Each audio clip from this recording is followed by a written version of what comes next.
Olá, amigos aprendizes do Evangelho. Hoje a gente vai comentar do livro Caminho, Verdade e Vida, o capítulo 122, chamado Frutos, baseado numa fala de Jesus que está em Mateus, capítulo 7, versículo 20, que diz assim: Portanto, pelos frutos, pelos seus frutos os conhecereis. Quem serão conhecidos pelos frutos, Apolônia? Bom, vamos só lembrar, né, que Emmanuel começa aqui a usar o reino vegetal, né, como já falei anteriormente, né? E para ilustrar o capítulo, ele usa aqui os frutos. E aí, assim, a pergunta é: o que são esses frutos? O que são esses frutos na nossa vida?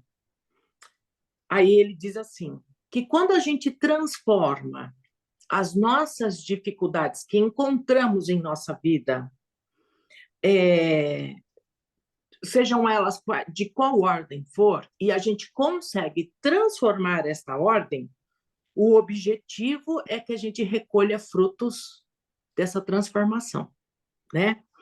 E esses frutos, ele nada mais é do que as nossas virtudes, levando aqui para o nosso dia a dia, né? E o que são esses frutos? Seria a paz, a paciência, o companheirismo, a fraternidade, enfim, seriam todas essas questões que a gente tem que trabalhar em nós mesmos, né? E aí, ele diz assim que engana-se quem acha que a árvore trabalha para si mesma, né? E aí ele diz assim, é claro que, por exemplo, as folhas das árvores que caem e fica ali no pé da árvore, ela se transforma em adubo para a própria árvore, né? Os restos dos frutos que ficam ali no pé também serve como adubo. Mas a árvore, ela dá para o ser humano, ela dá fruto, dá sombra, dá flor, dá cheiro, dá a própria lenha, né, para fazer móveis, para fazer sei lá o quê, ou até que seja para queimar, para fazer carvão. Então, a árvore, ela não trabalha em benefício próprio. E por que a gente está falando isso aqui? Isso, Emmanuel chama a nossa atenção porque se eu for uma árvore, eu não posso trabalhar só em benefício de mim mesma. Então, a pergunta é: que tipo de árvore eu sou? Né? E aí, quando Jesus foi à figueira e não tinha frutos, então ele usou esta árvore como exemplo. Não é que ele amaldiçoou a árvore. Não, ele não amaldiçoou, mas ele usou como exemplo a questão da figueira, né? E aí, assim, para que a gente possa compreender e que a gente possa ter um coração e que a gente possa viver em Cristo, né? Porque quando a gente vive, eu posso acreditar em Cristo, mas eu posso, além de crer em Cristo, eu posso viver em Cristo, que são coisas diferentes. E aí, assim, neste capítulo ainda, Emmanuel traz assim a questão da evolução do planeta, né? Naquele período, o planeta era... não tinha carro, não tinha... era uma coisa para você viajar, você levava vários dias, você tinha que andar com um burrico, né? Então, as coisas eram bastante rudimentar. Hoje, o planeta está muito evoluído, principalmente nas questões materiais, quando a gente se compara com as questões de Jesus, né?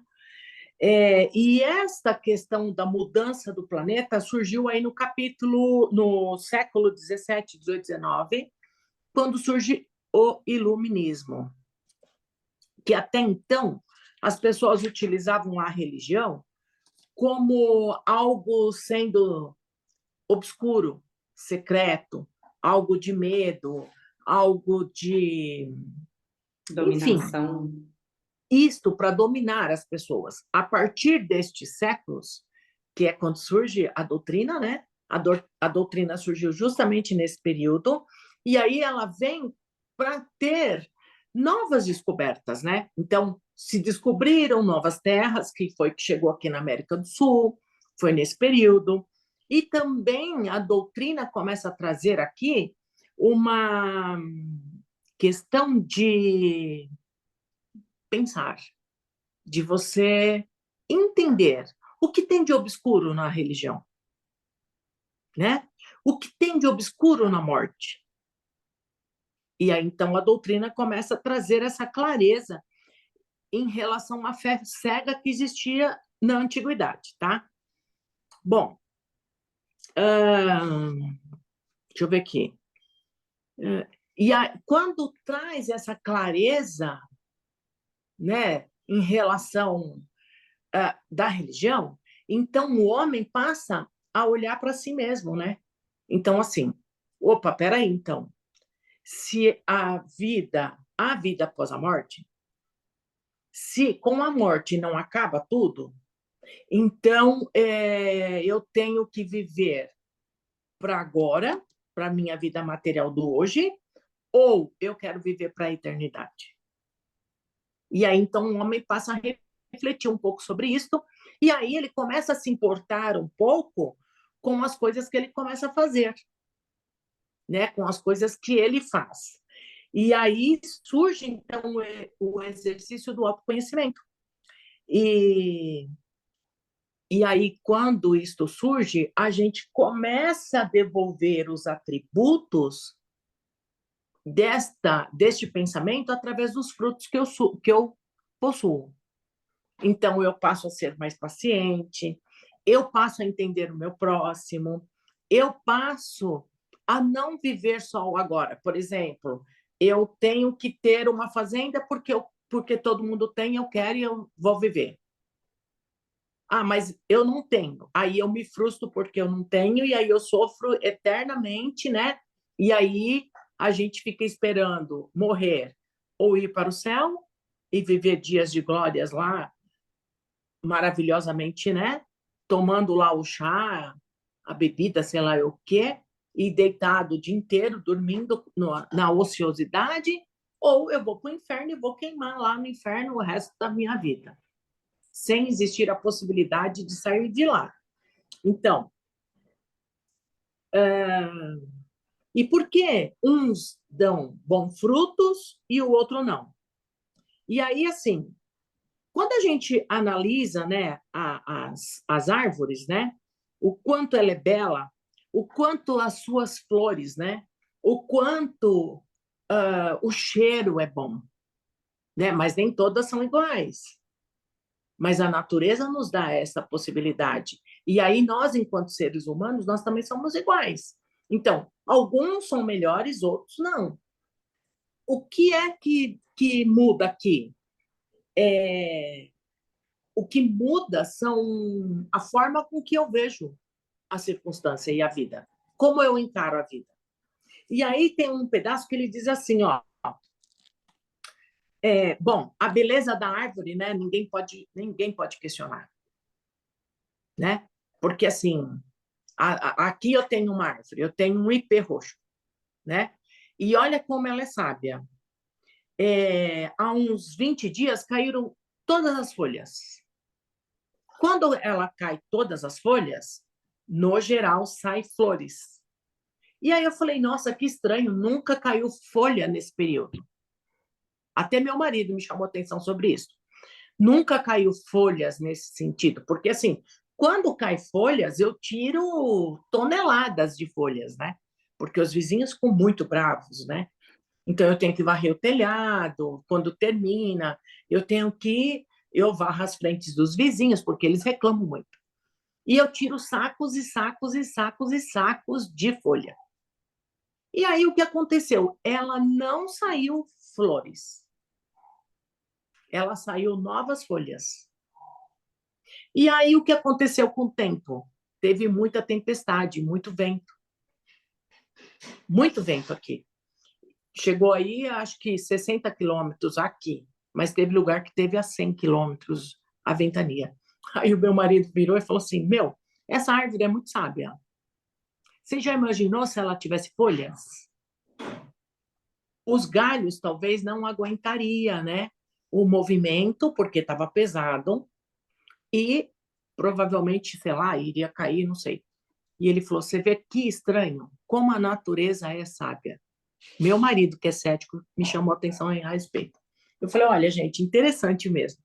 E aí está nascendo agora novas folhinhas, né? Porque, no geral, quando ela cai tudo, fica peladinha e aí depois saem as flores. Mas dessa vez foi diferente. E eu acho que pela natureza aqui da, pela sabedoria da natureza, só pode, não tem outra explicação, né? Bom, quando a gente pensa nas árvores como ser humano, a gente não pode duvidar de que Chico foi uma árvore de esplendorosa frutos, né? Não só Chico, nós temos outros também, né? Mas o mais recente é Chico, né? Então, assim, ninguém duvida do poder da santificação. Eu vou usar essa palavra aqui, tá? Da santificação de Chico. Do quantos frutos ele produziu, né? Do quantos frutos bons ele produziu. E aí Paulo disse, né, que eu aprendi a me contentar com o que eu tenho, tanto com a penúria, porque tudo passa, como com as grandes fortunas, né? Porque ele também vivenciou as grandes fortunas. Então, ele viveu os dois lados da vida. Porém, ele não estava preocupado com aquilo. Ele estava realmente preocupado com a vida futura, né? Com o que ele poderia fazer em prol do Cristo, né? E, e aí ele pergunta, né? Quanto eu estou intervindo na questão das pessoas que estão ao meu redor? O que eu estou fazendo com o meu colega? Quais são os frutos que eu estou dando em relação a eu esperar ou vivenciar pelo Cristo? Então, que frutos eu estou gerando? Eu estou sendo egoísta? Eu estou sendo aquele deprimente que vai lá e só reclama, que vai lá e coloca todo mundo para baixo, que eu vou lá e acabo com a alegria de todo mundo? Ou eu estou indo lá e estou dando a minha parte, né? Estou fazendo a minha parte no meu trabalho, executando, fazendo com carinho, com amor, com fazendo o que eu tenho que fazer e ainda estimulando os meus colegas, né? Então, aí ele diz assim: o que eu sou? Fruto ou eu sou um espinheiro? O espinheiro é aquele que espeta, que vive espetando ali, né? E o fruto é quando a gente realmente consegue trazer algo de bom para o próximo. E aí fica essa pergunta, né? E aí isso não depende do nível de escolaridade de ninguém, porque um doutor pode ser um espinho e um analfabeto pode ser um fruto, né? É, é isso, Lívia. O que você pode completar disso tudo? Eu fiquei pensando quando você falou meio que da história da religião e como a humanidade foi evoluindo e reagindo às atualizações e às mudanças, e fiquei pensando assim, é, já na época de Jesus, algumas pessoas não estavam na vibe do que era a religião daquela época e conseguiram acender, colocar suas luzes para brilhar e já virar espírito de luz, tá? Vamos pensar em alguns apóstolos, Paulo, Maria de Magdala, enfim. É, então, apesar dessa história da humanidade que foi levando a população zona, sempre tiveram pessoas em estágios diferentes, à frente do tempo, né? Então, mesmo nas épocas mais obscuras da religião, haviam as pessoas que tinham o coração já em Deus, né? Que já tinham os seus frutos. Então, é importante a nossa reflexão. Em que ponto nós estamos? Em que ponto nosso coração está? Porque pode ser que, com o tanto que a religião evoluiu, né? Até mesmo agora, com tudo que o Espiritismo nos traz de bagagem, Pode ser que o nosso coração esteja lá na época da Idade Média, né? Sim, Na época que a religião ainda era um meio de opressão. Então, que fique também como reflexão para a gente em que ponto nós estamos, né? Se a gente está acompanhando todas essas facilidades que hoje a gente tem para dar frutos. E o Emmanuel, é sempre bom, né, fazer essas leituras do Emmanuel no nosso dia a dia, porque é sempre um lembrete para nós do que a gente está aqui para fazer, que não estamos de sim, férias, né? sim, Podemos até estar em recuperação no hospital, né? Ou então passando por uma cirurgia no hospital, fazendo paralelo de que a Terra, na verdade, é um grande hospital, né? A nossa encarnação pode ser dolorosa, pode ser corretiva, mas seja em que estágio for que nós estivermos, nós temos condições, principalmente conhecendo o Espiritismo, de dar frutos, e é uma responsabilidade nossa. Se pensar numa empresa, você é pago para dar resultado. Se você não dá resultado, você é demitido. Nós estamos aqui na encarnação para evoluir. Se a gente não sim. dá resultado, de que adianta a gente pensar que vai ter o céu beatífico para a gente, né? Que é o que as pessoas pensam.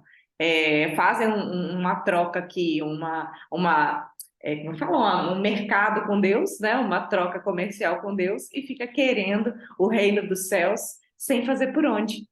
Então, que a gente possa, talvez, fazer um exercício de registrar assim, um resumo do mês, coloca janeiro, fevereiro, coloca a lista dos dias e assinala qual foi o ponto principal do meu dia? Porque aí a gente consegue meio que traçar assim, que tipo de resultado eu estou tendo, o que que de significativo está tendo no meu dia a dia. É isso, esse capítulo foi Dimensionar, muito né? bom. Dimensionar, mensurar. Dimensionar. É.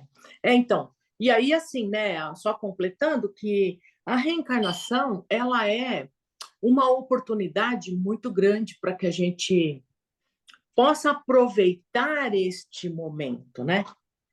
Então, os espíritos de luz, eles aproveitam a reencarnação para evoluir, para, enfim, fazer aquilo que está muito além daquilo que eles poderiam fazer, né? Que talvez eles nem precisariam fazer mais, entendeu? E aí eles vêm e aproveitam as oportunidades. Então, que a gente possa também aproveitar esta oportunidade, né? E que a gente, não sei quanto tempo resta aqui para a gente continuar a nossa vida encarnado, mas que a gente aproveita este momento da melhor forma possível, né? Para que a gente possa subir um degrauzinho aí na espiritualidade maior, né? Enfim, sabe Deus o que a gente vai fazer, né? Vamos então ao nosso encerramento hoje comigo. E nós vamos assim agradecendo a espiritualidade amiga aqui presente, vamos assim doar os nossos melhores sentimentos e pensamentos e assim envolvendo a todo o universo, buscando o símbolo de Cataguases da casa, da nossa casa, aonde vai subindo as esferas muito altas, buscando as esferas crísticas e vai se enchendo das energias salutares do Cristo. E assim nós vamos trazendo de volta este símbolo ao nosso planeta Terra e envolvendo assim o nosso planeta. E vai assim soltando as borboletas e vai buscando todos aqueles que estão em desespero, principalmente aqueles irmãos que passaram pelo terremoto, encarnados e desencarnados. Que a luz do Cristo possa se fazer presente a esses irmãos e que possam ter a esperança de dias melhores. Que possa ter a sua fé fortalecida e aumentada. Também vamos buscando os irmãos que estão passando pela guerra. Da mesma forma, as borboletas vão se soltando, mas vão buscando principalmente aqueles seres que têm o poder de mudar esta situação e que possa assim ser atingido em mente e coração, para que possam, de alguma forma, esses companheiros auxiliar aqueles que estão ao seu redor. Vamos ainda buscando os países onde a guerra impera de forma violenta, para que esses irmãos possam matar a sua fome através dessas energias que vamos deixando através das borboletas.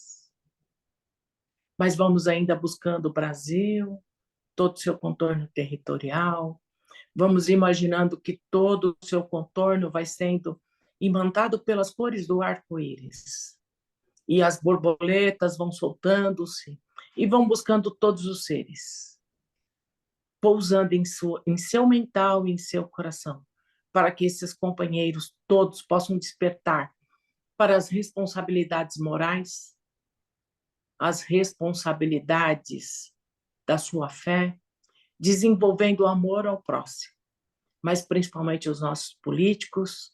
Vamos imaginando que esse símbolo vai se postando sobre Brasília, envolvendo assim todos os meios políticos nas questões de todas as esferas, sejam federais, estaduais, municipais, no legislativo, executivo e judiciário.